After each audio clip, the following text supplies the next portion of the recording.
Gonna move on. Well, Sam, mate, we've got a lot to talk about on this week's episode. We we didn't do a podcast after the game on when was it? It was only 4 or 5 nights Tuesday? ago, wasn't Yeah, it? Tuesday We night. yeah, we didn't do one after the Central Coast game, and then there's been a straight after that game. There was a little bit of news that straight after we did that podcast, there was a bit Yeah, it of was news. pretty much bang after that. Yeah, Yeah, a bit of news that which came. always happens. You do the podcast and then all the news breaks. Yeah, yeah. So we'll talk about that news in a sec. But well, there was actually a fair bit of news in that gap of time between the Central Coast Mariners game and the game the other night. Who did we play the other night? Newcastle. Um, Thank you. Look, well, we've got a lot to talk about, mate. Actually made some notes this week for a Yep. change. So we're going to try and work our way through all of the notes that we've made. But I guess, mate, we can start talking about those two games because two games at home, two games that we went to with our dad. Yep. And actually, you know what? Before we talk about the 95, 98, 99% of negativity that we're going to be talking about today on this episode, let's just give a quick shout out to a few people who we Yeah. actually caught up with before both the games. So old friend of mine, Scott, he saw us out the front of the stadium. Yep. Scott's a legend. Used to be involved in the hardcore scene in Brisbane. Here with Scott, he's always been one of the loveliest people I've known. Yep. And he had a quick chat with us. I think you might have met him before, Sam, when we were playing Yeah, I futsal. think we played some futsal together. I Yeah, think I Scott remember him. filled in for a couple of games there. But you got to meet Dad, and we had a really good chat. Scott's one of the most positive people I know, and even for him to have a couple of little negative comments, it was like He was trying not to be, wasn't he? yeah He he kept apologized straight away apologizing. for being negative, but he's a super positive dude. And so we met up with Scott and before the Central Coast game, and then we're having a beer in the what's that bar called in the corner? I can't remember. It's got I'm a not quite name. sure. It's The the corn full strength bar, is all I call the bar with the full it, strength beer. with a real beer. Um, yeah, John bailed us up there and came over and said hello. So it was really nice Yeah, to thanks, heaps, meet John. him. John's been listening since the start, I'm pretty sure. So appreciate that, mate. It was nice to meet you. And then only a couple of minutes after that, we met Dom for the first time from Dom's Yeah, ball chat, and we had a quick chat with Dom. Probably not as long as what we would have liked, but the game wasn't too far away from kicking off at that stage. So, yeah. and also just want to give a quick shout out to Scott's son Dallas. Oh, yeah. He's young. I can't remember how old he is, but he's an absolute gun of a player. He's actually I think he's got a really bright future. He plays for Brisbane City, and he unfortunately did his ACL playing futsal for City just a month or two ago. So we wish Dallas all the best on his recovery. Hopefully, City are going to look after him and their rehabilitation and gym and everything that can bring him back Yeah, stronger because he's yeah, I'm pretty sure Scott said he was up for sort of national selection. yeah, So which is amazing. yeah, so we wish Dallas all the best. Yeah, so okay, so that was really nice to meet those guys. And we just if you guys see us at games, just come and say hello. We're more than happy to have a chat. Definitely. Um, all right, well, I mean, after meeting those guys and having a nice chat and getting the night off to a good start at both times, it very quickly turned to shit. Um, well, mate, look, we're not going. I don't think we really need to break the games down that much. For me, they were both pretty similar. What about you? What were the Yeah, key takeaways for you that you will sort of want to talk about? it's still the same. It's the defense backing off when, especially when it's one on one or just any sort of counter attack. We retreat, retreat, retreat with them. There's Yeah, no there's no attack in defense. no urgency. Yeah, they don't seem to go after it, which like really irks me. It's and there's opportunities where either it's they're not communicating, or they just don't have trust in the person behind them. Hmm. Um, and they back off to a point where they just should be, yeah, just letting them walk past them basically. But yeah, the big one for me was during the Central Coast Mariners game, watching it come towards us. So you could actually see sort of, because we're behind the goals, Hmm. you can sort of see where, like, what you would do in that situation. And a quick glance to your left, you'd see that you have a defender behind you. Move forward, go after him. They go Yeah. around you, you've got someone behind you, you turn around, you head back to the goal. Like, that's, yeah, just some of it just sort of really frustrated me, that like that was stuff that I was doing when I was like 13. And it Was, feels yeah, like having it's, trust in the person behind you. and we've spoken about it pretty much every It's week. been this whole year. So it's obviously something that's being coached into them. Yeah. It's very passive and it's very weird to watch. Like Mm. it's kind of like they're just sort of like, oh yeah, we'll go for a bit of a jog with the guy with the ball. It's like Yeah. contain them, like show them the line, show them, bring them in, like whatever Yeah. you want to do, put them onto their Move weak them to foot. where you want them to go. Yeah. There's none of that. It's just sort of like hang off, hang off, hang off, hang off, and then shit your pants. Yeah. And then it gets to the 18-yard box and you can't go after them because now it's possible penalty. So Yeah. yeah, that was both games that happened. It was just really, yeah, during that Central Coast game, it really became obvious when I was sitting behind the Raw defending, that I was just like, far out. Like, I thought that it was maybe just me overreacting because we're losing all the time and I'm being a bit cynical. But no, it's definitely something that we are doing, Yeah, and collectively as a whole as well.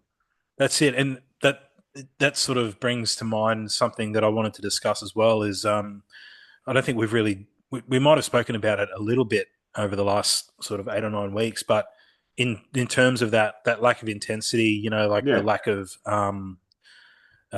yeah, urgency. It's we also we do we try sometimes we try and press in our defense from the front, like yes, yep, if anyone who follows the Roar would have remembered last season that every game, well, under the tutelage of Aloisi, almost every game pressure. we came Pressure out was from the everything. kickoff. It was Yep. relentless. It was relentless, and it often would lead to an early goal for us because we Yeah. nicked the ball and put it in.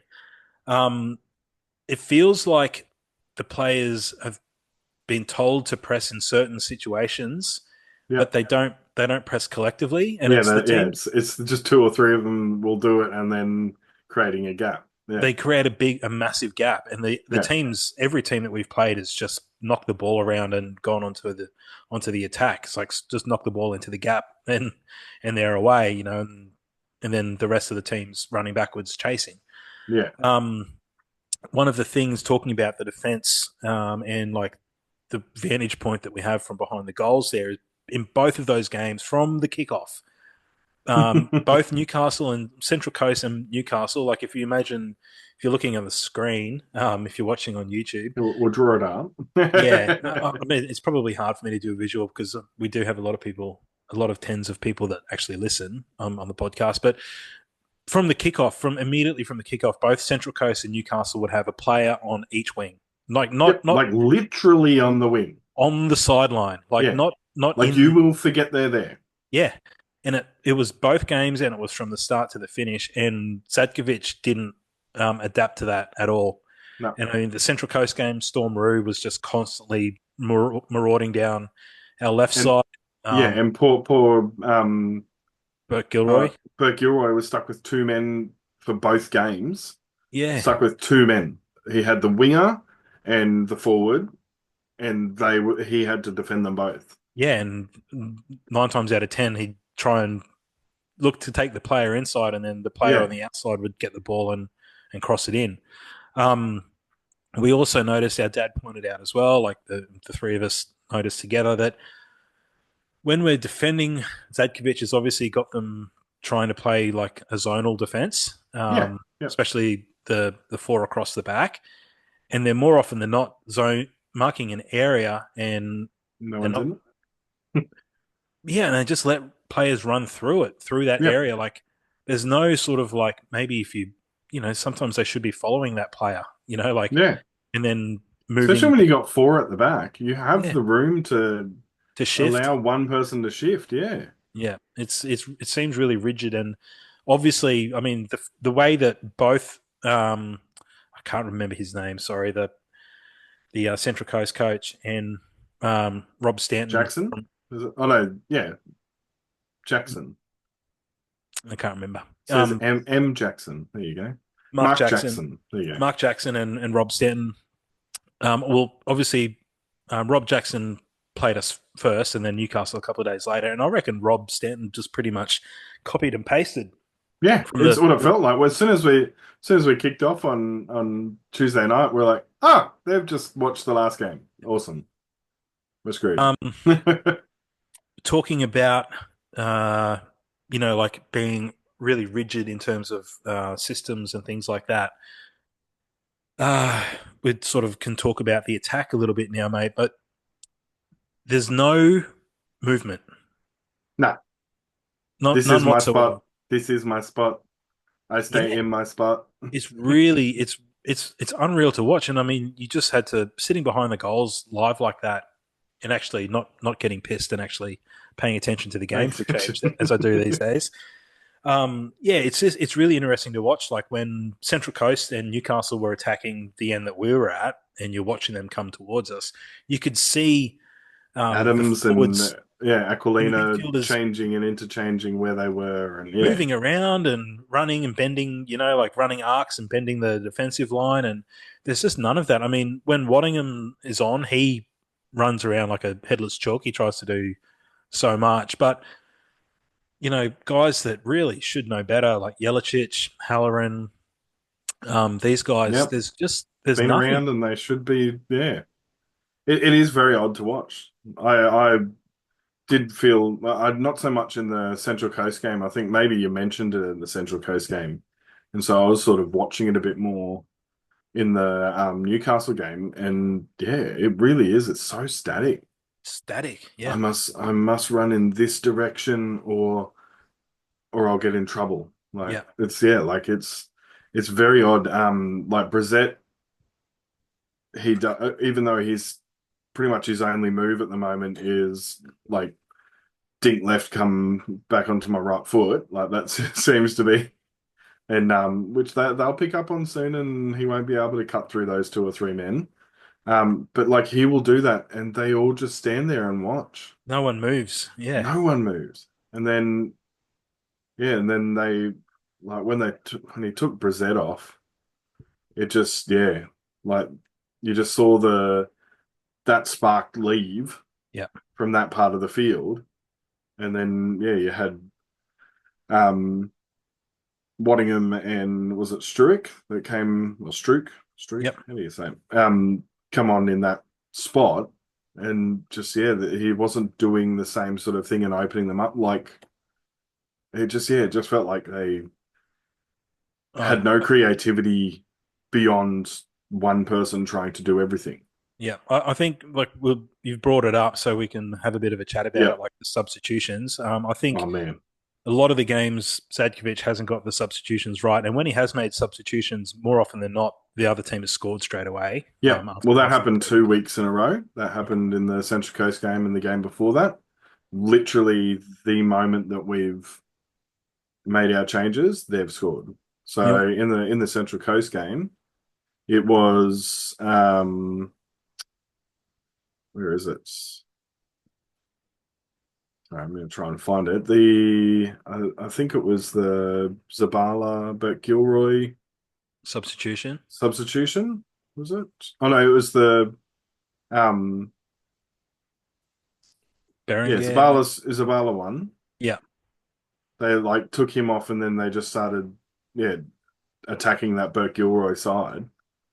And yeah, it just ended up getting us there. The other one, I think it was I'm gonna find it. Zimmerino. Mm, So I'm mm. going through them. Mm. Corey Brown. Corey That's Brown right. came off. Just like they tore us apart in that little spot. And it happened again when they did it in the Central Coast game. We changed that left defender, and all of a sudden, that's where all their attack went. Well, with the subs the other night, like as much as I'm loath to give Zadkovich any credit whatsoever, credit has to Mm. go to the. I'm more going to give the credit to Sam Klein than Oh, Zadkovich, Sam but Klein, man. he had an instant impact when he came on at Fucking, halftime, and changed the game straight away. well, he had two shots on goal, Yeah, or at goal, not he on. probably should have had a hat trick. Yeah. But just getting back to those substitutions, like Hmm. it was plain as day. I mean, he got booed for taking Brissett off. Yep. It was plain as day to see that it should have been Halloran that came off. Yep. And if he's going to bring Strook on, then I don't know. Maybe he could have told Well, Strook is and Struijk not Brissett. right-footed? I'm pretty sure he's He right-footed. kept bringing everything onto his right foot, so he obviously doesn't have a fucking left foot. Yeah, and So that's what's where the difference? Like, him and Brissett can maybe just be given license to change. Like yeah, to change. But that was for me. That was baffling. Like Brissett was besides Harrington, who we'll get to in a little bit, but he was miles away the best player on the park. But Brissett was yeah. our best attacking option up until that point, and he was the only one who looked likely. He didn't look like he was tiring No, or like anything. he was warming to the task, if anything. Yeah, Like yeah, he started really like it was probably three or four attacks in a row that came through him, and oh, I'm trying to think of who it might have been that was on the because it wasn't Gilroy. Maybe it was O'Shea and Brissett creating opportunities on that left hand side, and Brissett, yeah, pantsing them. Um, but yeah, I don't know why. It's like he had it written down that they had to that was the substitution happening at that time, so I have to do it. yeah, yeah, It's yeah, no feel for the game, no um thought of like he's doing really well there. Where's somewhere else that I can utilize Streak now? Like, can I take off like a tiring player and move him up into the just made no sense to me. Well, And then literally, yeah, we um changed those players, and Waddingham came on, and you saw the difference there. Like it was a instant. world of difference. Yeah. Let's just quickly talk about that. Yep. Like, I mean, Zimmerino was super unlucky for that Oh deflection that took it off man. his head, but man, he's not up to it. Like No. And then the you even heard in the press conference. yeah, we'll get to that in a Mm, sec. The golf and class like between him and yeah. Waddingham. I mean, there's a Even different. even between like him and someone like Sam Klein. Like Sam Klein obviously hasn't played a lot of football at this level, and he looked like he was creating more opportunities than what Zimmerino was. Yeah, yeah. His touches were poor. His passing selection was horrible. Movement, he's slow. Sorry for ripping on him, and Yeah, sorry if no, you're no, listening, like mate. yeah, no, he hasn't looked the same player since the injury. That's basically like he was a good player and always like worried about playing against him, but yeah, it was just sort of like yeah, Yeah, he was not good the other night. And I mean, we were driving up when the lineups got announced. We literally pulled up to the stadium about an hour before the game, wasn't it? yeah, yeah, it was Bang pretty bang on an hour, yeah. So yeah, Woods, our friend of the pod, Woods had texted me to say like, "What the fuck, Waddingham has been rested and Zimmerino's starting," and I was like, "Oh fucking hell!" Like we were pissed off about it, and then like then in the post match press conference, Zadkovich does say like it was a 4-day turnaround and he's a young player, so I can sort of kind of understand why he's kind of managing him there. But Yeah, I did say to you guys, and I replied to Woods as well. I said I guarantee you, Waddingham signed for one of these clubs that's after him. yeah, yeah. No, you knew it. And well, at first you said that Woods had said that he's rested him. So in my brain, resting him is not even on the bench. Yeah, So yeah, I'm thinking, oh well, last week was the last time we were ever going to see him. yeah. So, but but he it was looks like it'll be next week will be the last time that we'll see him in a Raw yeah, and jersey. So, we'll talk about that in a sec. yep. Just coming back to the game and Woods. have to give Harrington a massive shout Oh, out. He's a phenomenal player, man. For a 17-year-old defender, yep. he's he's easily our best defender at the moment. Well, Um, you saw like I think there was three in a row where he was basically playing like a sweeper and came across and Couple of saved the great day. tackles. Yeah, He like there and was he, two definite shots that he stopped, yeah, and then one, yeah, where he got in front of them and slid and took the ball out. But yeah, oh, he's definitely one of those scary ones where are we going to lose him yeah, in yeah. that transfer window as well? I Because mean, he's just probably watching. on the youth contract as well. I think so. Yep. But just watching him, like especially in that, is it the first half when we were, the first half when we were attacking the Yep. other end, his positioning, he doesn't get flustered. He's so calm and collected on the ball, Yep. calm and collected in defense. He's one to And it watch, was and really good. Like seeing as there's only like 4,000 people in the crowd, we can actually hear them a lot of the time. yeah, Listening to him and Belletti fucking really give it to each other. It was really lovely. Like I like that. Like I like the fact that they're holding each other accountable yeah, and yeah. In that they're in the Central and they're Coast able game, to talk to each other like that. yeah. But also at the same time talking about Harrington and Billity and our defenders. Obviously, in the Newcastle game, we had Shaw at the back. Yep. Um, He almost had another own goal. but Poor thing. it's for me, it's the like Zadkovich seems to have in his mind like playing like some pragmatic possession based game, Yeah. and all it The is slow the build. players Yeah. at the back knocking it sideways to each other for the whole game. Yep. And like our dad said in both of the games, he was Both. like, all it Yep. takes is because obviously the teams know the opposition teams now know that we're not going to press in attack.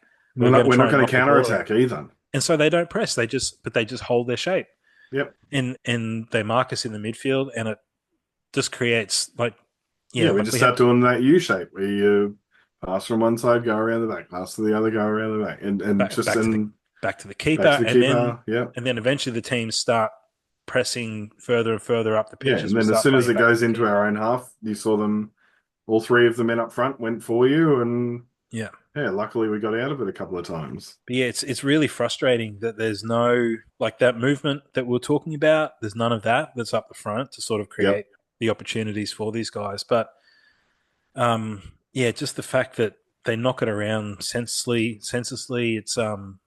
It's very frustrating, very lateral, very negative. You can see the players are almost always facing backwards when they Facing get the backwards, yeah, ball. they get the ball and they look to keep control of it instead of looking to create. Like Yeah, um it's very restrictive of especially pretty much all of our front half of our field. All those players they're really, really creative and good players. yeah, Like Halloran, like you look at Halloran's past and that's what he does. He creates opportunities to score goals. Like Zabala, he still is constantly looking to go forward. hmm O'Shea is built for going forward. yeah. But he's Um, he's also but he's been caught in that trap a lot where it's a lot yeah, of getting the ball and no well, options, so he he's passes it also back. trying to be the person that's leading by example, sort of thing. So he's trying to do what the gaffer wants. Like he's yeah. Brissett, he doesn't care. He just wants to get to the goal. hmm That's proper young blood. Zimmerino, I have no idea what the hell he was doing. And Jelicic was jumping from side to side of the field, just trying to create something up front, but they kept looking backwards. Yeah, yeah, So it was very frustrating. Even Brissett was starting to get caught on around that halfway area when he would get the ball. He started even like, I don't know if he was getting chirped from the bench or but he was even starting to be more um side on facing inwards as opposed to shoulder forward facing the goal. Um, so when he would get the ball, his only options really were give it back to the person that I got it from or hold on to the ball. Like he couldn't get it and move, Mm. which is what I like. What at the end there, him and O'Shea started creating that go forward, and then he took him off. So, but it's not like those boys aren't built for going forward. They're Um, just, it's obviously the way that he's got them set up. yeah, This must be. system that he wants them playing. It's basically trying to hold possession at all costs. Um, and it's Well, at the and that's something that he always goes on about in his press conferences as well.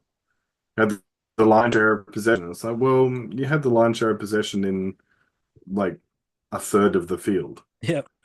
And we noticed in the I think it was in that first half when Newcastle were coming towards us. Yep, I pointed out the fact that when they were knocking it around at the back, they were knocking it around at the back in our half. yep. Their back line was They wait until they like if nothing else is happening, they'll bring it back to the center circle. yeah, That's as far as they go. yeah. Whereas we're playing it, knocking it around at the back behind the centre circle, between the Yep. 18-yard box and the centre circle, and inviting the teams to come forward.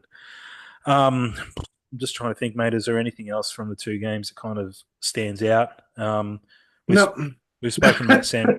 Yeah, we've spoken about Sam Klein. He was awesome. He really was. And I just watched the replay while I was waiting for you to come on before. And like I didn't realize how like instrumental he was in a lot of the opportunities. I was like, he's far he's out. yeah, he's a And great he's a young player. giant too. He's a big dude. Yeah, he's a big kid. Yeah, Let me, mate. I'm just sorry. I'm just opening up. I'm just getting myself prepared, which I should have done a that's while fine. ago. I'm just gonna go to our YouTube and open up Oh, for the comments, yeah, yeah. the last episode, so we can go through the comments in a sec.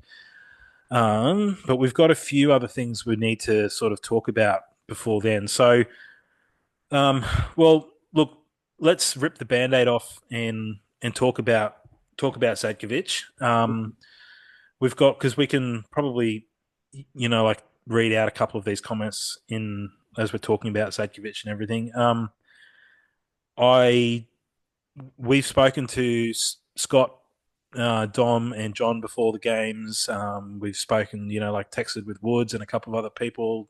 Seen everyone online. Like, no one knows how Zadkovich has still got a job. And I think you nailed it a couple of weeks ago when you said they're Yeah. obviously not don't want to fire him. But something that I did read today, which makes a little bit of sense when you look at it. Obviously, I'm sort of jumping around a bit, sorry, mate, but this ties into some of the other news that we can talk about. Is the fact that Courier Mail, I think it was Marco Monteverde, maybe, who Yeah, yeah. during the week said that QPR have put an offer in for Waddingham, and he's previously in the last couple of days been linked with Portsmouth, Middlesbrough, and Sheffield Wednesday as well. But apparently QPR put an Put in an offer in. offer. And Woods, when we were texting each other about it, he said, "I guarantee you that they're going to sell him to QPR, and whatever money we make from him, they're going to use that to pay out Zadkovich, Yeah. and then we're going to be left at square one without the best A talent coach. without the best young talent that we've ever had at the club." Yep. Because I mean, I'd love to think that they'd get a substantial amount for him in terms of in A League terms, but I guarantee you they're probably going to get They'll, lowballed. yeah, they'll get like 400,000 or something. Yeah, lucky if they get somewhere between 400 to 800, that would be nice. 1.5 would be good. I reckon, Um, yeah. I'd be but pushing for it because he's instrumental. Like, I mean, you've got to look at his side of things. He'll be like, yeah, offer me $12, I'm going. Um, but yeah, obviously he's got a long road ahead of him for that. And whatever he ends up doing, I think he'll do very well. I Like think so. he's definitely he's got the strength already, he's got the skill already. It's just the application of an actual team that can feed you a ball. Yeah, and being around seasoned strikers, he hasn't had Yeah, a striker no, with him. and that's what's crazy. Yeah, Yeah, yeah. he's he's he's literally come into our squad in that FA Cup, or Australia Cup series. I don't even think that it was. I think it was at the end of it, like from the 32 onwards. I think is when he was into it. So like best part of the football in our country, basically. He was thrown into it and starting for those games, yeah, scored in a final. Like he definitely is very, very good at what he does. He yeah. just needs someone that's that's actually been there and done that to show him, yeah, how it's done. So if it's And true, this upcoming game could potentially be the last time we see him. That the game that we were at Newcastle might be the last time we saw him. yeah, so that's the two things. It's either they've accepted the offer and he's not playing next week, which is why they might have rested him as well. Yeah, yeah, They might have rested him because the offer was in, so they're sort of like, well, he can't start. Yeah, so the higher up might have been like, no, we can't risk yeah. any more minutes than we need to for him. And then you'll probably see the same thing this week. He'll either start on the bench or he'll won't be on there at all. Or he And won't feature at all. Yeah. yeah, Just along those lines, talking about it's great for him. oh I yeah, really hope he goes to like a club that looks after him and develops him, and he kicks on because he's got a massive potential. yeah, The especially other for move, Australia. yeah, if Australia needs a striker, and he, without putting too much pressure on him, No, but that's the path that he is. That's his direction at the moment. yeah, yeah. Yeah, I think he's got a much higher ceiling on him than what some of the other previously highly touted younger strikers have in the yeah. past, like Eli Babalj and those Yeah, see, kind of he's guys. not that. He's not the flair. He's not the. Yeah, he is just a proper forward that can hold the ball up, create opportunities. He can put the little dink on around them and go around them and have the shot. Creates his own space. He just, yeah, complete package without being flary and Fully polished, yeah, incredible. Yeah, yeah, yeah. So the ceiling for him is massive. Really wish him well. Between like we're hopefully going to get this uploaded tonight, mate. That we could wake up to news tomorrow that the deal's done. So, yeah. but the other news that came out prior to that was the fact that Joe Coletti has sought mutual termination to, I believe, chase an He went opportunity overseas, yeah, to Japan, I think it is. and gone back to Japan. Maybe I'm not sure. I Yeah, didn't. I just saw the news it's that he. pretty sure he went to the same league that our last coach is currently coaching in, I like think that's third or where fourth division. Yeah, I think Coletti was playing over there in that yeah, division yeah. before. And the other one was Harry van der Sarg has been granted a release on compassionate grounds. So can't dump on him too much because if he's been Couldn't granted for see too much compassionate either. grounds, So we don't know what the story is. Whatever it is, wish him the best. yep, But he was not a very good signing. no, um, one so of many. yeah, kind of a bit of a unfortunately for the poor bugger, like whatever it is Yeah, that he's got going on, hope it's all good. But I think it's probably for the best for us. Along those lines as well, mate, the ins and outs for this week got announced this week or today, and it looks from what we can see, Ben Warland is the only out. Almost everyone else is yeah. is in, but there are two players that we want to mention that haven't A seen few people mentioned. have mentioned on different posts, and no one seems to Yeah, know what's going on. and we talk about it every week, but privately you and I, but we sort of never talk about it on the pod. And that's the fact that both Alex Parsons and Marcus Fakranis have not featured in any of the match day squads on any of the ins and outs, like not even listed as Yeah, an like they're option. not even top whatever it is, top 20 or whatever we do now. So we would really like to have some clarification from the club on what the deal is with both Parsons and Fakranis. I mean, we're struggling defensively. What did you say the stat was, Sam? You looked it up when we were on the way up the other week, Oh, the other so night. we've out of our 11 games, we've had um six different lineups. Well, I think 7 counting the Newcastle game now, Yeah, isn't it? so it might be 7. Yeah, so it was. Yeah, it's ridiculous. Different defensive lineups. Yeah, I think we've had three. There's only been 3 times where we've had back-to-back games with the same back lineup.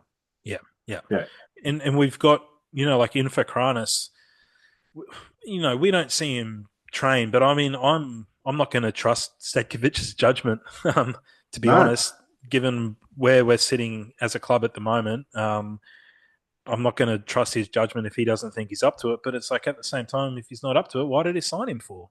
yeah, Like he's come over from the States, like he's admittedly he's got an Australian passport, so yeah, he's not taking up a visa spot, but he's a young kid, like he's 21, I think, 22, maybe like early yeah. I don't 20s. know. He's very young Um, though. and he's a big body. I mean, I don't know. So we would like to hear what's going on with that. Like, if he's not going to Definitely. be played, send him home. Like, Yeah, send him back to the States. Like, for me, it sounds like he's almost out here on a paid holiday to yeah, catch up with his yeah. family on Well, the why Sunshine not? Coast. Like, Well, yeah, like because I mean, what I said earlier about the ins and outs, I just found it as well, where it says ins are Pearson, Kasawaya, oh, that's right. Yep, and Belidi. yep. But then it says outs are Acosta and McNichol, but they're Costa and McNichol are in the squad.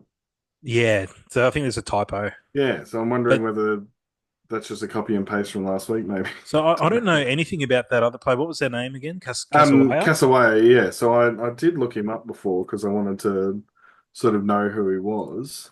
I'll bring him back up. I think we might have mentioned him at the start of the season where we went Yes, through that's all when of the we went through the signings. names. Yeah. Yeah. So I got to watch him at the The fan preseason day. thing. The fan day. Yep. Yeah, so he was good to watch. He was versing basic like he only had Hingett in the back with him. So it was sort of a nothing backline that he had, and I don't think they got past him. So he looked decent. Him and well, I think it was like 3 players that stood out a lot. Hmm. And yeah, and everyone that was there watching was sort of like, "Oh, who's he? Like, who's this guy?" And no one really knew who he was. And so I I had think to say g'day and introduce myself so I knew who he was. from memory, I think he might be another Sydney FC youth product. That's right. He played a key role in Sydney FC in the NPL, Yeah. Yeah. and has represented Australia in under 20 level. Yeah. So it'll be So interesting. yeah, See how he goes if he gets any minutes. he's Um. Zimbabwean. There you go, Zimbabwean Australian. Cool. We better not lose him. No. Um. All right. Yeah. Just making my way through our notes that we've got here for this episode, mate. This next thing that we're going to discuss was I thought very interesting. Yep, Um, and we mentioned, I think, in that last episode that we did, once again said that it's very frustrating that no one no one that's got a platform within Australian football seems to be holding Brisbane accountable and talking about what's actually going on at Brisbane. And it was really good to hear on this latest episode of the fucking A League, fucking off air, fucking, featuring Robbie Thomas, Danny for fucking all those that McBreen. don't know, he's talking about A League Off Air. It's a podcast, Yeah, and it's a brilliant podcast. I forgot that I had it sitting on there. Because I only listened to it at the sort of week 2 or 3, and then I'd forgot all about it. And so I've started listening to it again since then. So, but yeah, that's what we're talking about. yeah, A League off air featuring Robbie Thomas and Danny McBreen, who host. Obviously, everyone who's listened to this Yeah, podcast knows that everyone they're the knows voices on them. Paramount Plus. And yeah, it's good to hear them give some candid thoughts and some loose language, which we're not partial to No. ourselves. But this week they had Erik Paartalu on. Paartalu, I believe, is doing some commentary. I'm not sure Yeah, if it's within for. I'm not sure who he's doing commentary for, but apparently he was doing commentary for the game the other night as well. But they had Paartalu on discussing all of the games in the round, but it was obviously Erik being the legend of the club that he is. It was the Brisbane discussion that really caught our attention, and we listened. I put it on for you and Dad on the way up. I'm to the glad you games did then. because having all three of us listen to it and all nodding and and raising our eyebrows at the same time was good to do, good to see. And I thought some of Erik Paartalu's comments were just it was so sad to hear. Yep. When he said that, like how he's got a massive attachment and a fondness for the fans, and everything that happened while he was at the club. I'm paraphrasing him here, but he says it's not the club that he played for Yeah. anymore. And he said, and it hasn't been for a long time. And I think anyone who's got half a brain realizes that.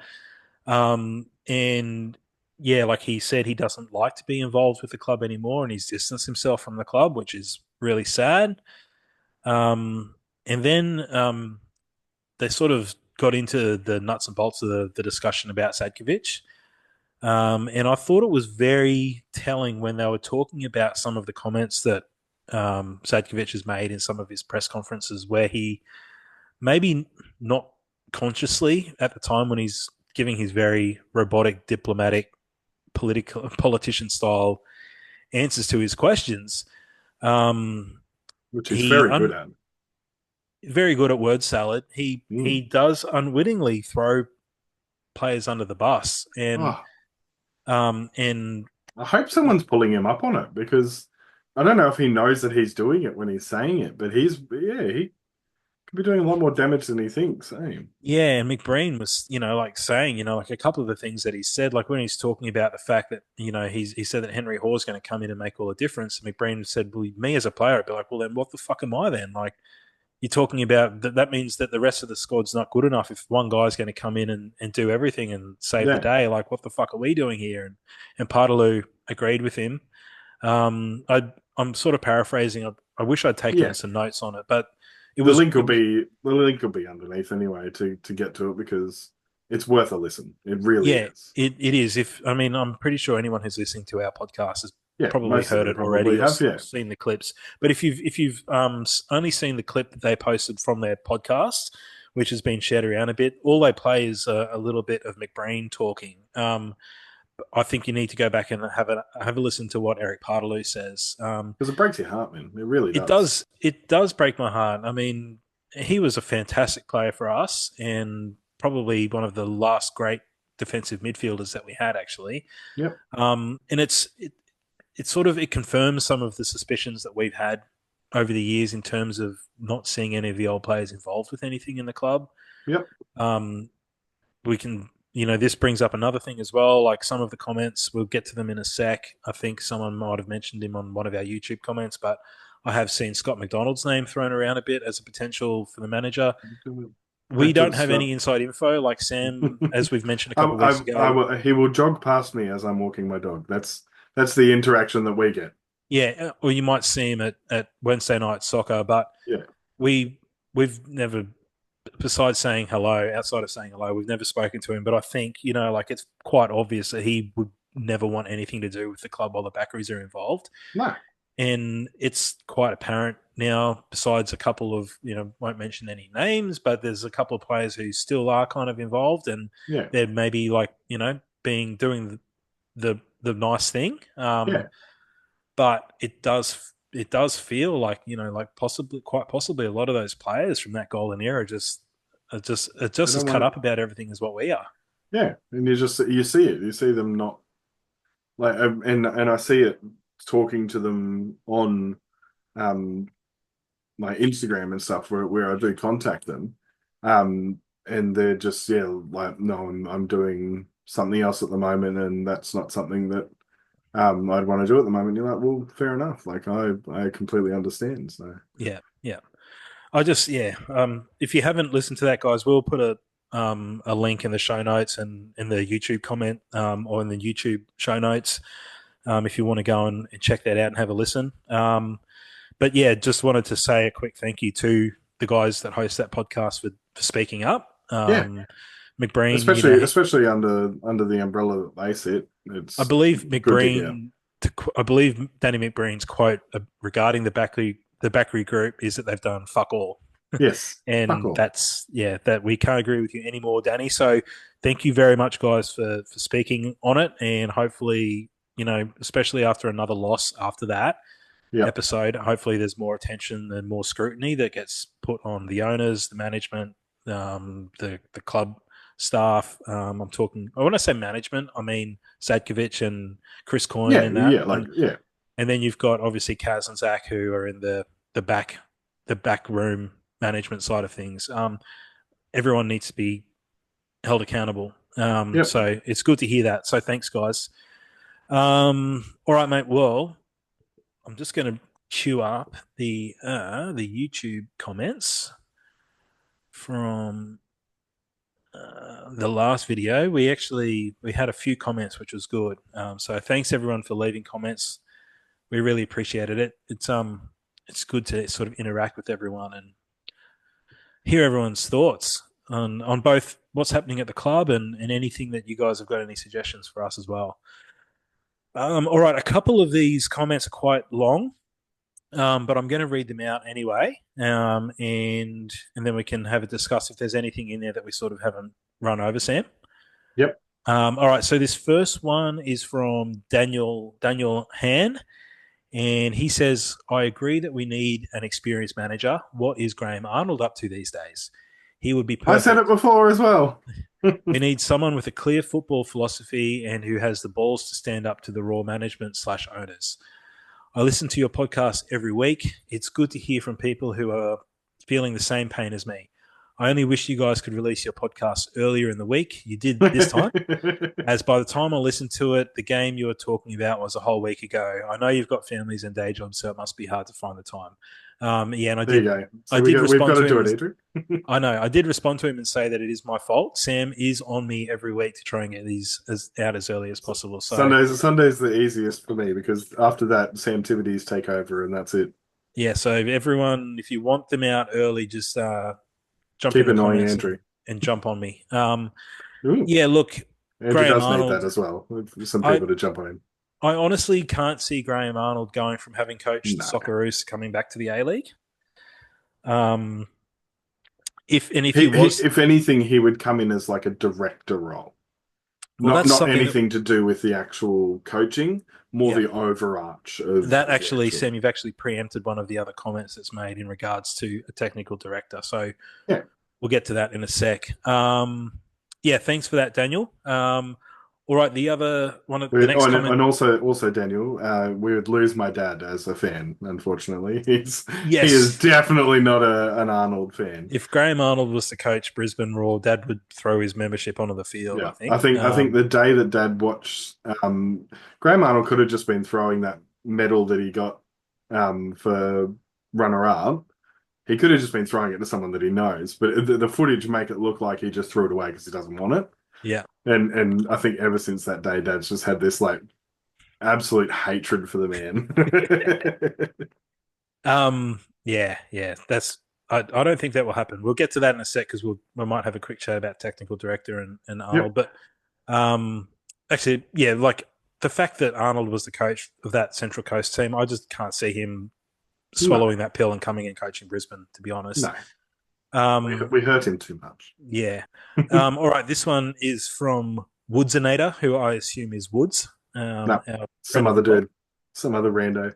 He says, as I write this, we're 42 minutes into another loss headed our way versus Central Coast at home. My whole issue with this is that all of the problems, when you really drill into it, start from a single source, the Backeries and their ownership tenure. Yep. I sometimes wonder if they've just forgotten that they actually own a club in Brisbane. One of our biggest issues, the stadium, is never going to change with the Backeries involved. Their history of just being a shitty business, let alone football club.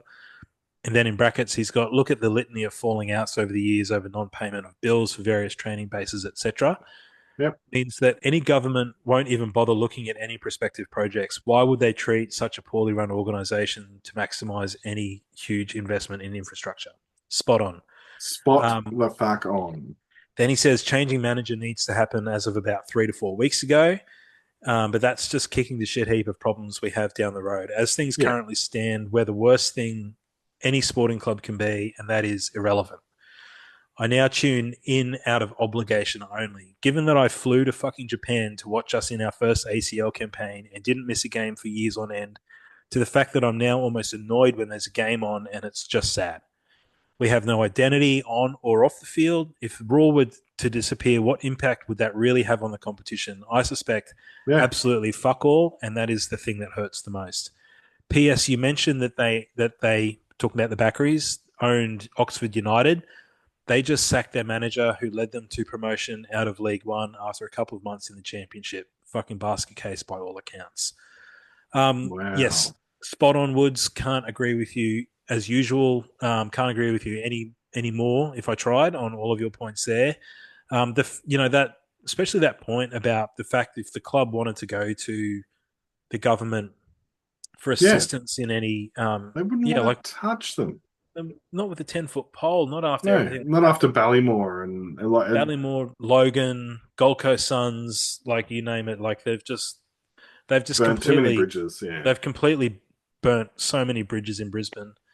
Yeah, it's horrible, and these are the kind of things that I think like that don't get discussed on those when like Yeah. guys like the A League off air and stuff like that. These are the kind of things that don't get discussed by them because they're probably not as in deep into Brisbane as what we and all of the other fans are. But these are the things that we think about, like, and if a bunch of, like I'm working an admin role for a construction company and Sam's a pest controller, like if we're thinking of those things, like what do you think the CEO of Queensland Investment Corporation, who are like the state Yeah. government's investment arm, like what do you think he's going to say when an application for a grant or something comes through from Brisbane Roar? Like, no way, no way in hell.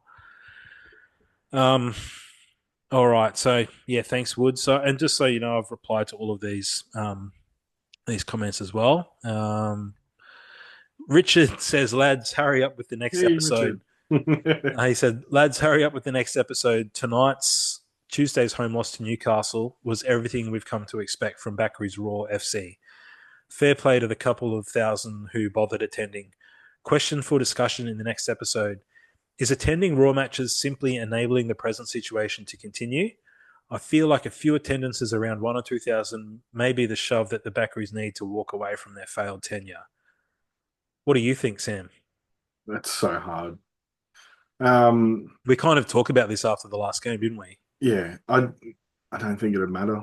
I really can't see anything mattering at the moment.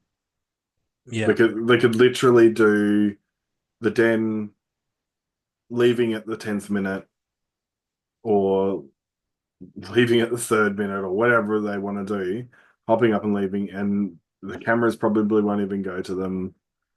Nothing will happen. No Well, one will notice. I think I think the boycott is pretty much the only way that Yeah, the fans are going to have their voices heard.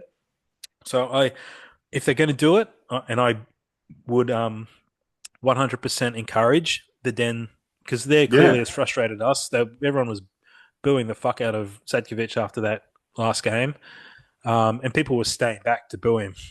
yeah, I think if they're smart, if because they've obviously got some involvement with the club, but if they can reach out to Paramount and say, hey, look, at the next home game, on the maybe if they choose something symbolic, like maybe how long have the Backeries owned us? Like if it's 11 years or what, yeah. 12 years or Feel something, like yeah. however many years they've owned us on that minute is But for when, how many losses we've had this season, yeah, like yeah, choose some symbolic number and just give them the heads up that, we're going to be walking out. And they will, like they do show it in the other games yeah, when supporter groups have done a walkout, they have shown it and they have spoken about it.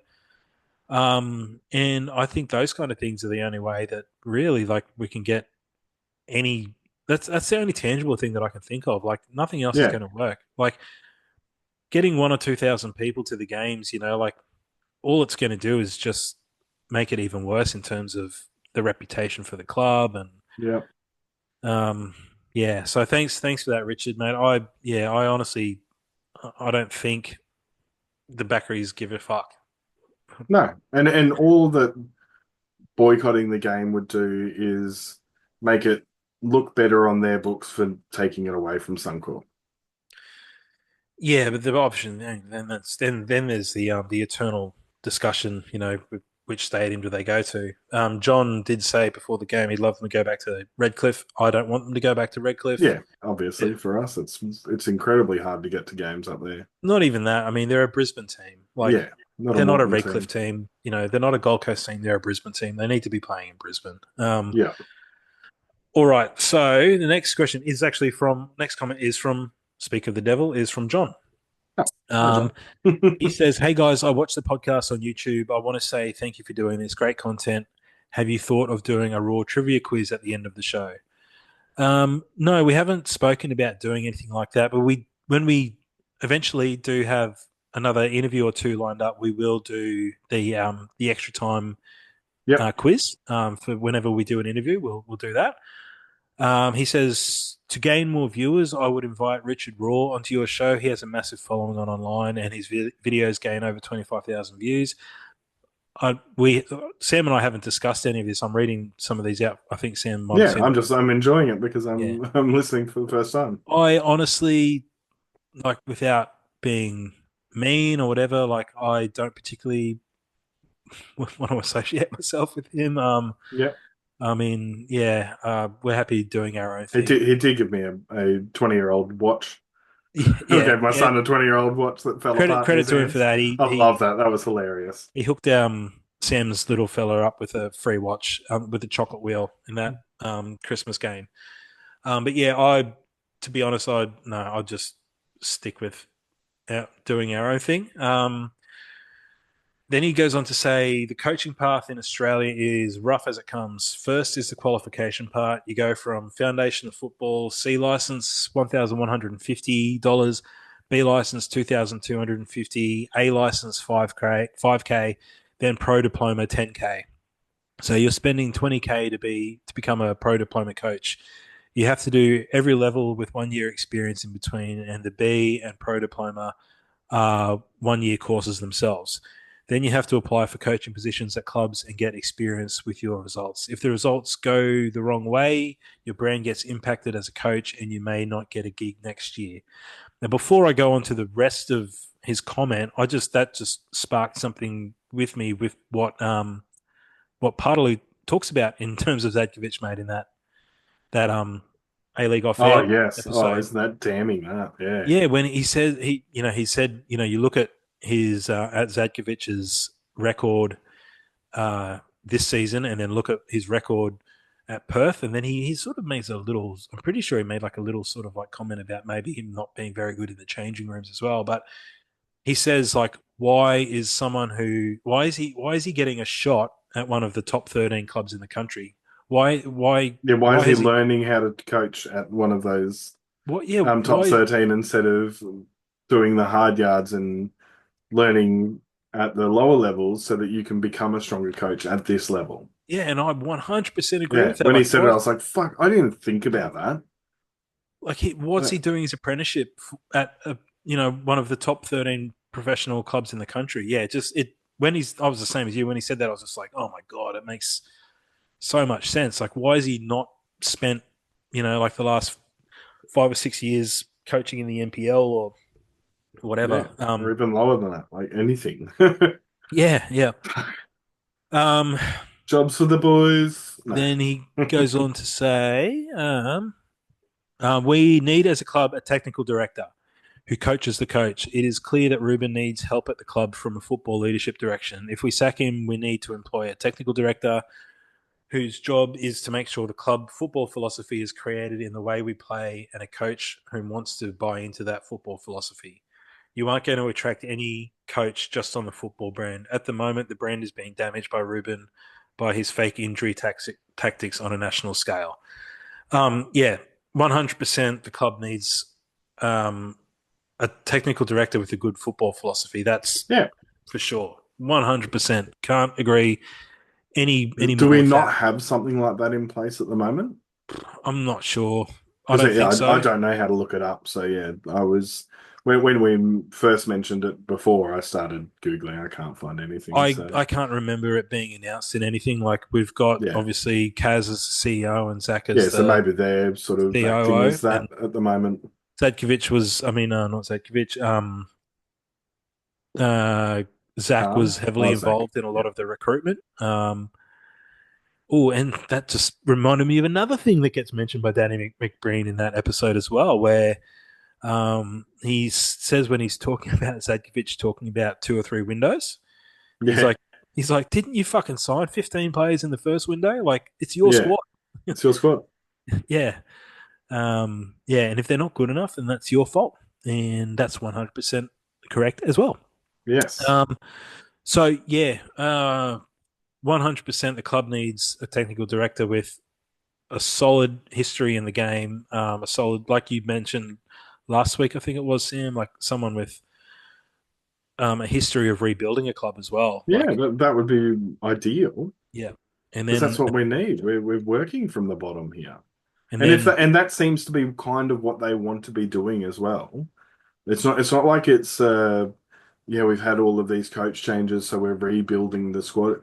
It seems like it's actually a higher up thing that we are purposefully trying to be the youth squad of the league. Like that seems to be our sort of pathway at the moment is have the majority of our squad be under 20 and create the next generation of footballers. That was their philosophy, but I mean it's not going too great. You're not going to grow anyone no, doing what we're doing.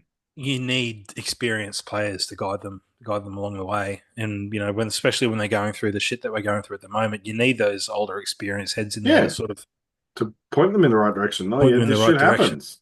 But I mean, You've got to be if able to they get through this. if they do, I 100% agree with John here. Like, they need to get a technical director, and the technical director needs to be someone who is able to then help find a manager who will fit into the system that is being created for the club. Right. Yeah. Hmm. Pardon So me. one It's late. 100% agree with that. And whether that's great, I mean, Graham Arnold as a technical director, I've got no problem with that. I Yeah, mean, me either. Dad is probably having a heart attack when he listens to this, hearing us say that. But I mean, his in terms of the A League, let alone the Socceroo experience, but It's the amount of pies that he has his fingers in well, the experience would be perfect. he's Yeah. got in the A League, Central Coast and Sydney FC, like I think he would make a good technical director. Yeah. But I would But probably, that'd be another wage that we have to pay though. yeah, yeah, no, of course. But I think I would probably prefer someone from overseas who's got experience with some decent clubs in Europe or Yeah. South America. But I would probably go with someone from Europe, maybe someone from Germany, Holland, one of those countries that's got a really Similar good sort of, football yeah. philosophy. I would probably go with someone from Germany, to be honest, and then bring Thomas Broich in as manager.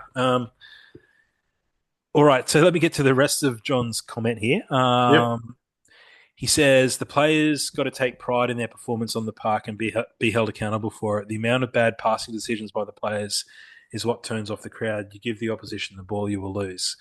Has the club realised their principles of play? He put in inverted commas. Ruben talks about a process, but there is no growth on the football park. How many long balls do we make to no one? A few the other night. Yes. Zach and Kaz had a Queensland first mentality where they were going to recruit from Queensland best players, but they recruited Adelaide's worst 3 players. Recruitment is everything. Why don't we go and ask to bring Mata to Brisbane in the next transfer market in January? And he Oh, goes on you're to say, brutal. You're brutal, mate. he goes on to Love say, it. I love Brisbane Roar. They should go back to Redcliffe. The atmosphere and the food was better. Playing in an empty stadium doesn't help anyone. I agree with the bit about playing in an empty stadium doesn't help anyone, but like I mentioned before, I don't think Redcliffe is the solution whatsoever. No. As much as that's us being selfish because we live on the Gold Coast, but it also just comes down to identity. Yeah. The club is a Brisbane If we club. had that stadium in Brisbane, that's where I'd want to be. Yeah, yeah. Yeah. But and that's something that's going to take a long time. So they're going to have to. What they've got to do is get things right on the pitch, and people will start to turn up the games. We've seen it in the past with Brisbane. Like Brisbane, up It's until it's Brisbane in general. Like if Brisbane in the basketball, like if they're not doing well, people aren't turning up. I mean, It's they got it's the same across the the board. Bullets got 7,000 people at their last game. Yeah, exactly. You know, like yeah, you've got to get things right on the pitch. But even when before Ange came along and did what he did, Brisbane were never a powerhouse by any stretch of the imagination, but they got stuck in and they played to the last minute and they always played their hearts out. And there were always people that were turning up to the games. Like it was very rare that there'd be less than 10,000 people at a Brisbane Roar Oh game. yeah, God yeah. Maybe if it was, I remember once there was a midweek game against Central Coast when it was raining, and I think there was like maybe 2,000 people there or something like that. But most games, like up until, a couple of years ago, most games were getting probably averaging somewhere around about Yeah, I 10 to think it was close 12,000. to 10,000 because I know that it was comparable to like Sydney-based NRL games. Yeah. Like it was very close to it, and I was sort of like I was actually when I started looking at those numbers, I was actually amazed that so little people turn up to NRL games down that way. But um, yeah, it was really weird to see it drop so significantly. Like I especially mean, after we had a great start to that season. Like it was painful. yeah. Yeah, a lot of it, there are a lot of people out there, and the club the club, Zach and Kaz and the people running the joint, they have to know this that Yeah. there are plenty of people out there who were Brisbane Roar fans who just can't be fucked anymore. Yep. There's been just drama after controversy after like we try and go through it all. We probably spend an hour trying to just talk about Yeah. all of the things that have been done wrong since they took over the club, and that is now like coming out. Like it's the fruits that it's bearing are the fact that there's no one at the games, and And no one that wants to sign for us. but at the same time, like if they started doing things correctly and started doing things right by the fans and started, playing well, Yeah. some of those fans will come back and it could very easily get back. They've got 4,000 there the other night. It wouldn't be hard to get an extra 4 or 5,000 people to a game Oh, easy peasy. if Yeah. things were a little bit better and then you build from there. But anyway, we've still got a couple of other Yep. comments to go through, mate.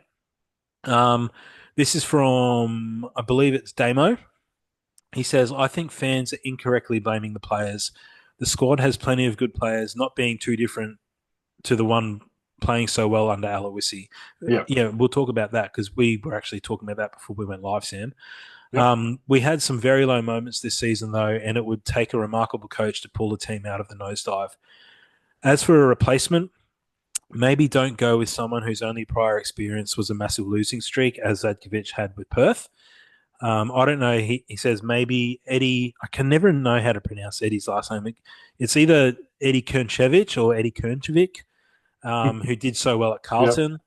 And then he says Scott McDonald, who's bossing it at GC United. I looked up Eddie Kernchevich before on Transfer Market, and I can see he was coaching Carlton. I can see back in 2011. So Yep. I'm not sure what he's Okay. up to, what his experience in the meantime is. Like if he's a technical director at an NPL club or something. I don't know, but so that's one name that I haven't heard sort of mentioned anywhere. And then he said Scott McDonald, who's bossing it at GC United. As we just mentioned before, Sam, I don't think that will happen as long as the Backeries are here. Yep. Okay, one more comment. Like I said, a lot of comments this week, and I'm super stoked for everyone, and like making some really good comments as well. This is from Simon Reynolds, fan of the pod. If this is the Simon Reynolds I'm thinking of, one of our other futsal Timo, yeah. mates, Yep. founding member of Mike Goldman FC. Yes. Shout out to Simon. Simon does really well. He lives down in Melbourne and I believe is part of like the Raw contingent of fans down there that The go Melbourne to Roar. all of the games in Melbourne. And he was obviously up for Christmas. He says, saw you lads at the Perth game, but was too busy booing Zads at the end to catch up with you. Been around long to believe, I believe he meant to say, been around long enough to believe this is the worst manager I've ever seen. Horrible in game, no obvious style, deflects to not having the squad every press conference, though Ross had basically the same group purring. Yep, The Wanderers game was the most shameful moment in the club's history. Showed us this prick would rather protect his job than our team's integrity. I hate him. They say ooh, we're building, but all we're building is a better squad for Melbourne victory when all our young best players leave at the end of the season and a bigger rift between the community and the club. We've got a decent squad, the three Adelaide rejects aside. Really, they can't sack this fraud because we can't afford another payout or lawsuit, and it's incredibly depressing. Matt Smith and or Scott McDonald would be a ripper option, I reckon. Bring some respect back to the joint, though I doubt they'd want to tarnish their reputations. that's In it. that last bit, that's it, mate. Like, guarantee you that Matt Smith and Scott McDonald wouldn't want to come. I mean, we're putting words in their mouth, so apologies if it's not the I'll ask case. him. But I I'll would ask Matt right now. I would assume, for those guys, as we mentioned before with Paartalu, that they won't want anything to do with the club while the Backeries are I in wouldn't. charge because clearly everyone's got a bad taste in their mouth. And I mean, you just heard what we called out from Simon then. Like he's clearly upset like us, Yeah, like a lot of fans. And I mean, rightfully so. this is I know that Simon travels to a lot of games. He pops up. He's I believe he goes out to like when we go out and play Western United, and he goes to all of the Brisbane away games, sort of down to Victoria. So you're talking about someone who's like many other people, outlaying a lot of money and time and effort to get along to support Brisbane, and has done for a very long time. And a lot of us, mate, are just feeling very shit about it all at the moment. Yeah, Um, Look, I've been yapping on for ages with all of this, but I mean, that's easily the most amount of comments that we've had on one of our yeah, episodes so far. So thank you very much to everyone who left a comment this week. 1000% we'll read out whatever comments get left on this week's episode. So jump on the YouTube episode, guys, and leave us a comment there if there's anything further that you think we should have discussed in terms of Zadkovich, and if you've got any opinions on anything that we've spoken about tonight, just jump on there and swing us a comment, and we'll read it out. There was a couple of things that both those that Simon and the previous, I think it was Damo, mentioned, Sam, about yep, the squad not being that dissimilar to what Aloisi had yep. last year. And I believe, have you still got the lineup there Yeah, yeah, from I've got them sitting side by side. So I mean, the it's same? This is the lineup from the same round as last year. yeah, and they're both Central Coast games. Yeah. Um, I'll bring them up so that they're actually side by side. There we go. So you've still got freak in goals. It's a different back line, which is pretty much what we've done since then, is have a different back line every week.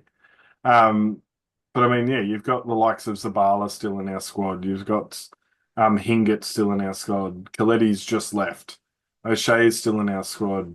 Waddingham's still in our squad. They had Miller Jusnic, which is basically a Berenguer. Like, No, Halloran, basically. yeah, Halloran, yeah, very Yeah. similar players, aren't Yeah. they? Yeah. Armiento is yeah, very much the same sort of player as he just didn't really do well, unfortunately. But he's the same similar sort of player as Brissett. what's Brissett, Jacob. Uh, so I mean they're very, very similar squads. If anything, I would say our current squad's probably a lot better. Like I would take so in our back line, I would take Trewin and Aldred, sorry. But I wouldn't take them over Harrington at the moment. Harrington's seem to be a lot better than those two. Um, and then you've got Shaw. I'd take Shaw over Coletti. Yeah, 100%. Yeah, Yeah, I would take um, Berenguer over Gomulka. I'd take Haller. I really would take Halloran over Miller Jusnic uh, yeah. For me, I think they're for the both the same. positions that they're playing anyway. Yeah, yeah. Yeah, I feel like Miller Jusnic should have been in the middle of the park, but I'd take Jelicic over Armiento, and Waddingham up front. So Very very similar. similar. Yeah. Yeah, We did lose that game 3-0, so it's not a great one to compare to.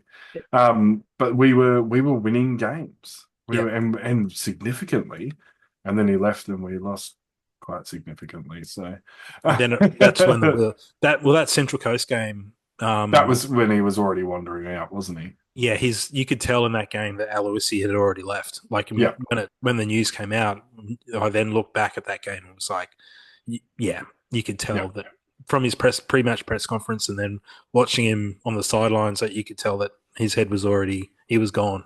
He was yeah, already on the plane. But yeah, like it's the squads. He's brought in a whole bunch of his own players this year. yeah. Whether that's Zadkovich or if it's Zach Anderson, we don't know who signed who, No. um, and how much say Zadkovich had in terms of the signings that Anderson brought in. We'll never be privy to that information, but yeah, I mean, not that dissimilar to the squad that we had last year when we were actually playing pretty well and Yeah, sticking to like a decent system. This has been a long episode, mate. yeah, and we haven't even touched on the post match Oh, the conference post-match either. press conference. Yes, of course. Let me just bring up. Sorry, mate. Thanks for So reminding me. we'll have the 2 hour podcast for you all. Sorry, everyone. Yeah. So I went. There was a couple of things in the press conference after the game that I wasn't too happy with. Yeah. And there's one section here that I'm going to read out that's got, I think, two, maybe three things that we can talk about, Sam. There were other things. I got a transcription of the Oh, interview that's right. from YouTube. Is that what you're reading from before? Yeah. So I'll just read out from the highlighted bit here. So he was asked by the journalist why we can't score any goals at the moment. You have so many opportunities. It just seems like that last pass and the strikers aren't getting the ball they want. There's lots of shots. And then Zadkovich goes on to, he goes on to talk about Brissett and the fact that Brissett hadn't scored any goals in the NPL. Why the fuck did Um, you sign him? I mean, you obviously see that he's a Yeah, creator, he's and that creator. he once the goals start going in for him, I think he'll be fine. But so he talks about that, and then he goes on to say, so this is where it starts to get interesting for me. Is he goes, we rested Tommy Waddingham tonight. He's someone I've spoken about. He's shouldered the club in the front line at 19 years of age. He's played nearly every game and every minute for me since I've been at the club. When I came, he wasn't even in the squad. Now he's our leading goal scorer. Do you want to talk about that, Sam? Well, I had to go back because I wanted to see because I'm sitting there going, I swear he like played in the Australia Cup. So I went back and had a look. So in the round 32 of the Australia Cup is his first start for us. So not just off the bench, he came straight into starting, Mm-hmm. and then he was an integral player in that series, scoring a goal in the final, which we unfortunately lost. Yep. And then round two so I don't know what happened round one. He could have been injured for all I know. I think he Um, was from memory. yeah. So round two, he's been in the squad since then. Round Yeah. two of the 23-24 season Yeah. with 13 coaches since. But yeah, why would you say dumb shit like that? Like, That's just like he's sort of like spewed out these sort of like Paartalu calls him the best politician in the game because mm, or McBreen maybe it was that said that because he gives like these word salad, answers that say all of the right things, but that's a straight up lie. Like yeah, that's not like that can't be disputed. Like maybe he was not named in the previous game or whatever before Zadkovich took over, but it yeah, wasn't like he wasn't in the squad. He was our only striker, and he yeah. was setting the world on fire. Like the reason that He scored 7 goals in that season. So he's getting interest from these clubs is because of last season. Like, yeah, yeah, I just thought that when I heard that the first time, my eyes just popped out of my head. Like, oh, what? What the fuck did you just say? So yeah, and then he says, I brought him into the squad. Now he's our leading goal scorer. We had to rest him tonight because obviously he can't play every minute of every game on 4-day turnarounds.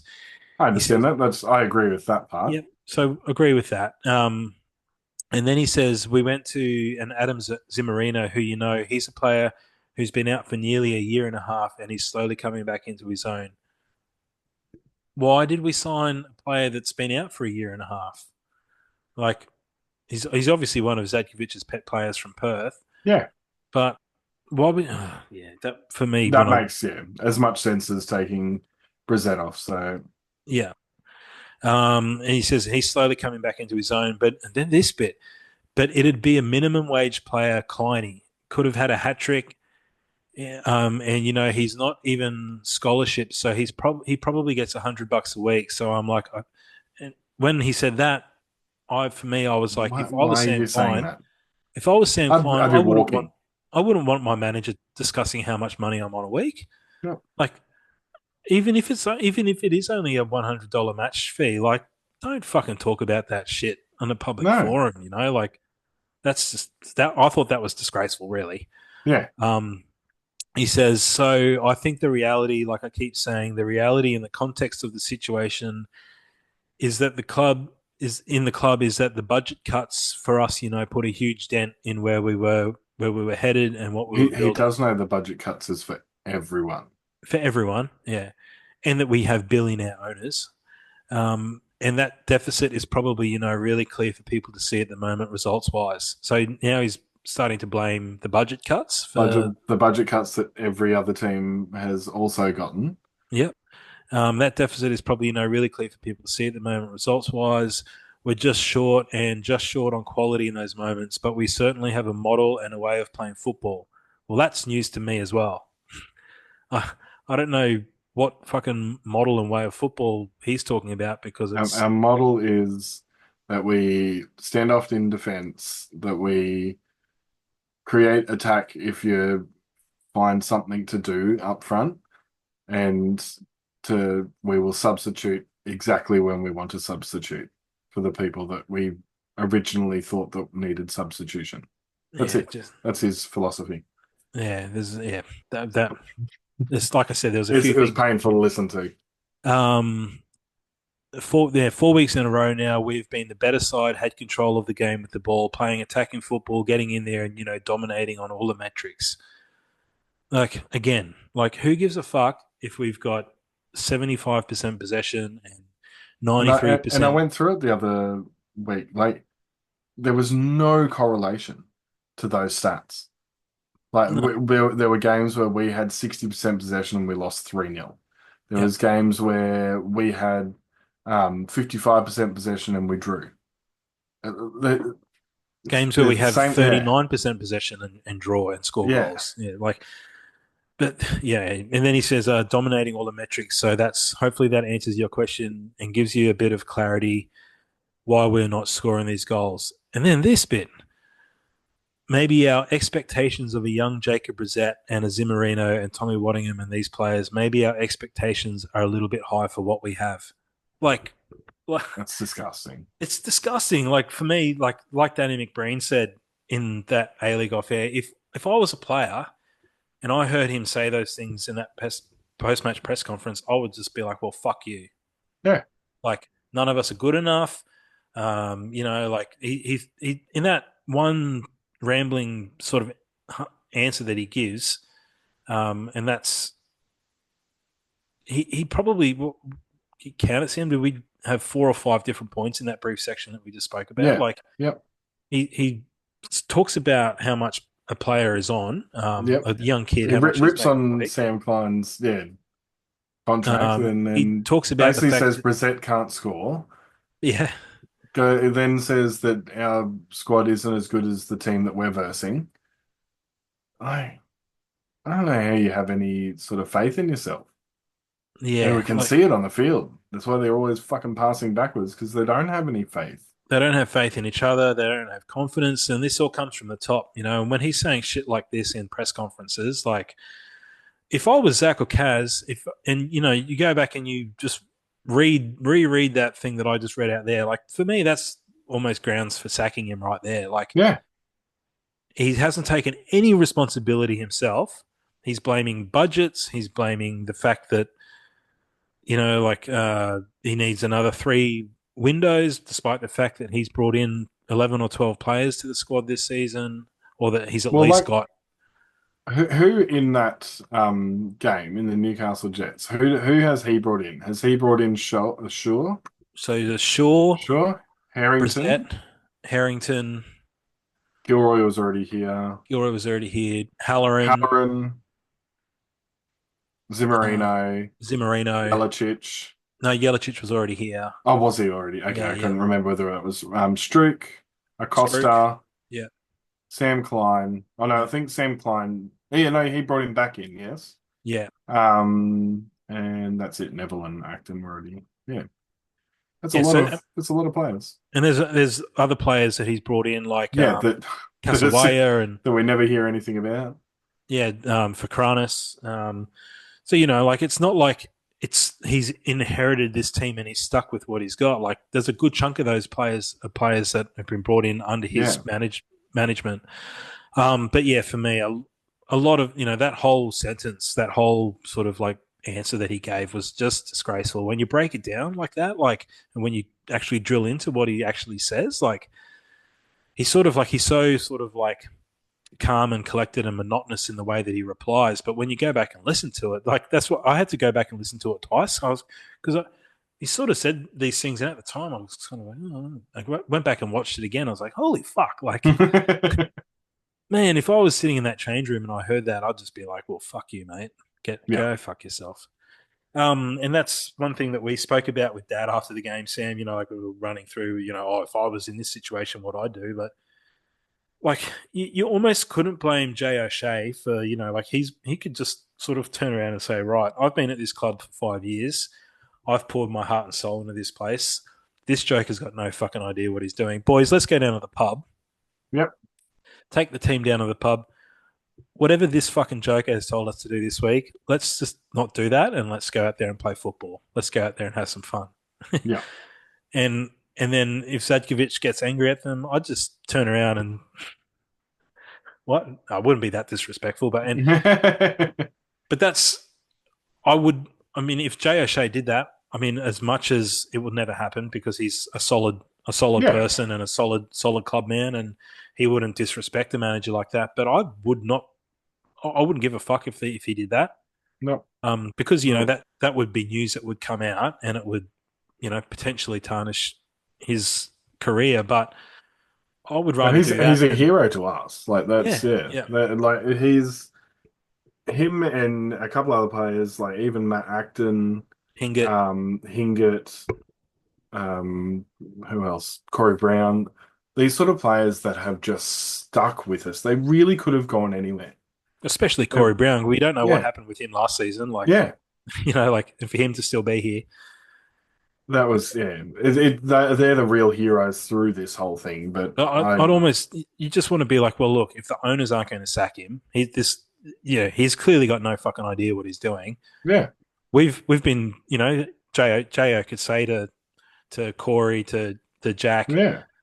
even to like Flo Berenguer, like a couple of the other older Older players, and be boys, like, yeah. we know how to play football. We know what Brisbane Roar is all about. We know what the fans want to see. Let's fucking go out there and do it. Do it, boys, do it. Do it, Jay. Do it. Do it. Get in there. Um. Oh well, look. I think my voice is starting to go hoarse. Fucking spoken Yeah, so well, much. it's been 2 hours of fucking rambles. Um, Uh, I think the nothing's going to change. We aren't the only thing that I can really pull from like that's positive over the last few weeks is we've really looked like we've just been unlucky not to get some goals, which I mean, if we had scored a few of those, we actually probably would have won, and it would be a lot more of a different story right now.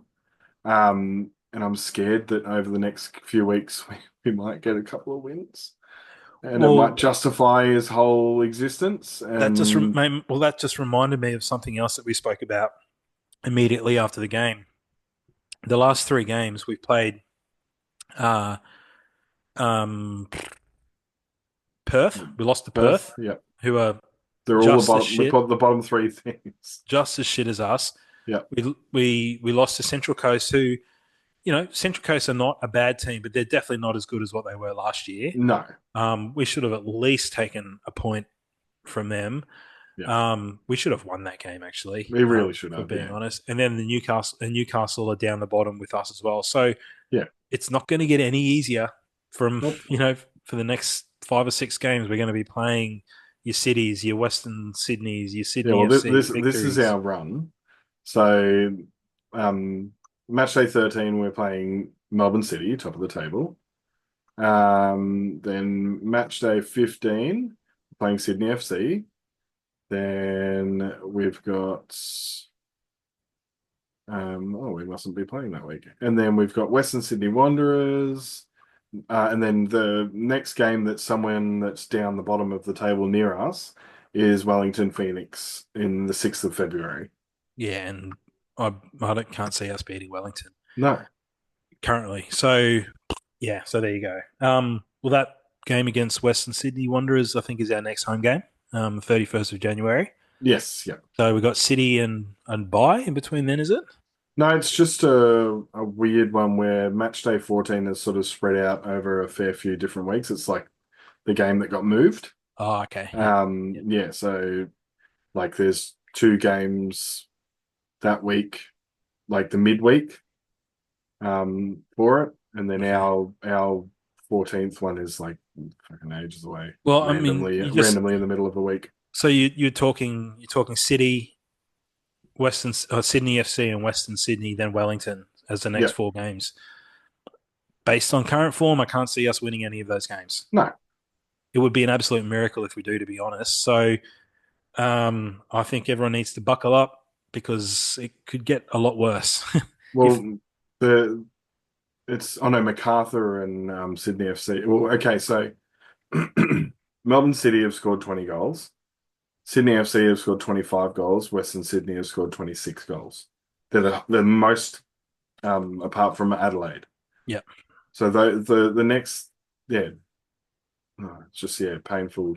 And I believe, I'm not sure if it's going to be this week or by the time we play them, but I do believe City have got some players coming back into the squad. Oh, fuck We're, off. we're, we're talking, we're talking Matt Leckie. Like we're talking. They've got some really good players to come back into their squad, potentially over the next couple of weeks. So it's the worst it's ever been at the moment, and it's got the potential to get very bad over the next 4 or 5 Yeah. weeks. We are potentially looking at going through the whole season without a win. Yeah, I can't see us winning unless this just clicks and the we start scoring these opportunities that we don't. The reason that we aren't scoring at the moment is because of how slow we are attacking. Yeah. Like that's literally the only reason that those amazing opportunities haven't gone in. Is purely because there's 4 or 5 men behind the ball already. Yeah, we can't counter attack, so We've got no pace. yeah. Halloran's not as quick as what he used to be. Brissett is quick, but He's not, but he's skillful, so yeah. he will beat the man at his feet. But that's what I'm getting But to. then Is he needs someone in front of him to feed. we Yeah. don't have that pace to sort of open a team up on the break. Like if we had someone like a Dylan Parias or a Jed Drew or someone like that with that, like pure pace, Pace. which is, like why Moon brought Miliusnic in and why Zadkovich has gone for Halloran. But we're talking about players that were fast 12 years ago, Yeah, that's it. not players who are in their mid-30s, like Yeah, you lose them. Berenguer's. Berenguer's is great. I love Berenguer. Yeah, He's one of I'm so glad that he came to our club, but yeah, just it sucks that he came when he did. But he's he gets the ball and he does turn and he does look to go forward, but he 1000% does not have any pace. no, unfortunately. Still But quick yeah, between the ears, but not the feet. right, score prediction. Come on, Score prediction for Melbourne City. Melbourne City. I'm going with if just the stats of for and against and whatnot is I'm, anything to go off, it could be somewhere around the 4-0 I'm going to say to 4-1 to 4-1. City. Yeah, there you 4-1 to go. City. Yep, Yeah. Yeah. I'm agreeing. Yeah. yeah, I really need to wrap it up, but I just keep thinking of other things like It's because that. it's two games as well. That sort of has created a lot more for us to talk about as well. Like Zadkovich did say, like, oh, you had that chance with Zimmerino, Klein, whatever. He talked about the fact that we could have been 3 or 4 goals up. It's like, well, so could Newcastle. they had yeah, exactly. they Yeah, had 3 or 4. They had at least that. Well, there was a Eli Adams shot that rocketed off the post. yep, Another ex Brisbane Roar player, by the way. And by the way, old mate that scored the third goal for Central Coast Mariners, Delima, I think his name was, ex Brisbane Roar youth product. I love Um, that. but you had Adams that had that shot the cannon off the crossbar. That had freak beaten. That was going. If Yeah, that that was going in. that was going in. Then I can't remember who it was. Maybe Aquilina, or I can't remember who it was. But they were clear on freak, and he should have buried that 1-on-1 with the keeper. He should have scored that. So realistically, Newcastle probably could have won 3 or 4-0. Yeah, When you start looking at it that way. Um, yeah, I think for me, I'm going to go with a 4-1 win to City. As full much as one. I hate to say it. Yeah, I completely agree. It's All right, well, Sam, look, this has 1000% been the longest episode we've ever done. So if anyone is still listening, thank you very much for making it all the way to the end. Hopefully, it's only the end of this podcast and not the end of Brisbane Roar. and it's becoming a scary reality because Mm. are they just biding their time with him because they just don't want to pay anyone anymore? Are they biding their time because they know that they're going to be going into administration?